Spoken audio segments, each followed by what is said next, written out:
Hey there, let's talk about framing global politics, the systems and interactions that are a part of global politics. First and foremost, we want to talk about the idea of a state. Now, a state, in the most simple terms, is simply a form of political association. So how do individuals associate in a political term and kind of come together and be unified?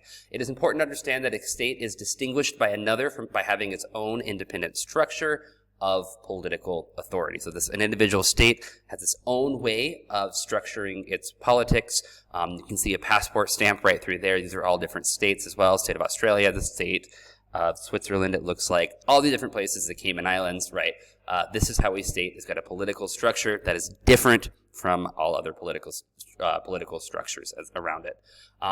States may have many nations a part of them, or one nation a part of them. A good example of this would be Turkey, which has Turkish people inside of it. It also has the Kurdish people, the Kurdish nation, within inside of it. So a nation, by technical definition, here when we're looking at it from a political point of view, is different than a state. Okay, so a state is a political boundary. The nation is going to be a much more kind of ethnic, cultural background right through there.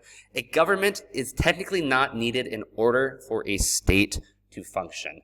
It is much more productive. However, we have a number of examples throughout history where there was not a functioning government and a state still managed to function. Belgium, for a while, did not have a government for like 2 to 3 years, roughly, I believe is what it was. So this is something that is possible. It's not ideal. You prefer to have a government to function, but it is not necessarily needed.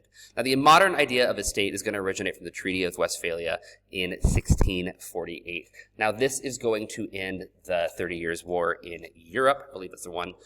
Important behind this is it is going to focus on the borders of Europe. So this is the rough borders of German people. This is the border of the Swiss people. This is the border of the Italian people, the French people, the British people, the Belgians, all this different stuff right through here. That is kind of the idea of a modern state is going to really come from the Treaty of Westphalia. Now, we're going to look at the Montevideo Convention, which is important because it's going to establish the 4 different characteristics of a modern state in Article 1. Number 1, in order to be considered a state, you need to have a permanent population. If you're an area, territory that has people part of the year but not all of the year, you cannot meet the definition of a state. Number 2, you need a defined territory. There can be disagreements of this territory between you and borders, but you have to have a territory that you define as your own. You also need to have a government of some sort, so a lawmaking body might not necessarily need to be acting, as I said earlier, like the Belgians, for example, didn't have a functioning government for a while. However, they had a government system in place. They just hadn't managed to make it actually work at that point. And also, you need the capacity to enter into relations with other states. If you just claim you're a state, you have a government-defined territory and a population, but you don't actually have the ability to enter into agreements with other states, you're going to have a problem. For example, if I were to just declare my classroom, the nation of Larsonia, I cannot sit and meet down with a representative from the government of Croatia and start coming into an agreement between how I will trade with the Croatian government and the European Union, all those different things. It simply does not happen. I would not be considered a state. Also, no permanent population in my classroom. There is a defined territory, and I could make an argument there is some form of government and the way that things run, kind of the rules and procedures that are in place, the person who's in charge. However, that's really it. Okay, there is not this permanent thing. You need the capacity to interrelations with others. You need a defined territory. You need a government, and you need a permanent population. Now, I'm going to talk about the idea of sovereignty. Sovereignty is the ability to do what one wishes without outside influence. You can do what you want. You don't have to worry about other people telling you what to do. State sovereignty is when the state has the ultimate authority over its territory. And it's also important to understand that under state sovereignty, only the state can legally use violence. Now, there could be limits on that violence, but there's still a point where they can use violence. For example, you try to break in, you come into the airport in a country and you try to run past immigration. The state has a right to tase you and stop you from entering the country because that is going to be a use of violence within the authority over their territory. They have the ability to do what they want right through there. Don't recommend doing that either. Next, we're going to talk about the Fragile States Index. The Fragile State Index is a list of different countries that are at risk of failing, different states that are at risk of failing. Now, there's many factors that influence the Fragile State Index and where a state's going to going to sit on that list. Number one, how unified is the state? Are the people in the state happy being together, or are there tensions? Are there breakaway factions of the state that don't want to be a part of the state? That's going to lead to the fracturing of stability within the state. How do security forces act? How are the police and military responding? Are they responding with restraint, or are they just going in and beating people to death? How are elites agreeing or disagreeing? Are they factionalized with each other? So the elites in society, are they all kind of agreeing on each other's kind of same ideas, or is there a faction of one group that thinks this, another group that thinks this? How are they going to be unified? And, excuse me. And lastly, are groups frustrated with the mistreatment from the past? So you might have a certain group angry about the past, the way things were handled, and they want some form of justice. If you have one of these, your state is going to be in some form of danger. However, it's not going to be in as bad of danger as if you have all of these. I'll show you the list in a sec. If you notice, the countries that are on the bottom of this list really have all four of these. The states that are on the top of this list really don't have any. States that are somewhere in between might have some, but not having others. Additional factors to look at are the strength of the economy. A strong economy means a stronger state. It's just as simple as it is. When people have money, they tend to be happy. When people don't know where how they're going to afford their food or housing, there's going to be problems going on. Do they trust the government, or do they view the government as corrupt? If they trust the government, they're in a much better position. And lastly, demographic strength. So is there a stable birth and death rate? Do you have a stable number of people who are working versus non-working? Do you have a large number of injured, disabled individuals? All these different things, factors right through here.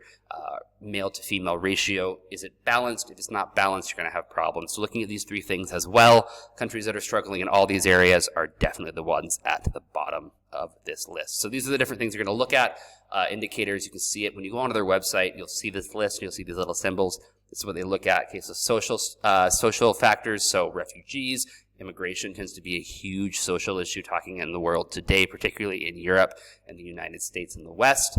Economic factors, so is the economy strong? Is the economy weak? Is there brain drains or intelligent people with education leaving the country?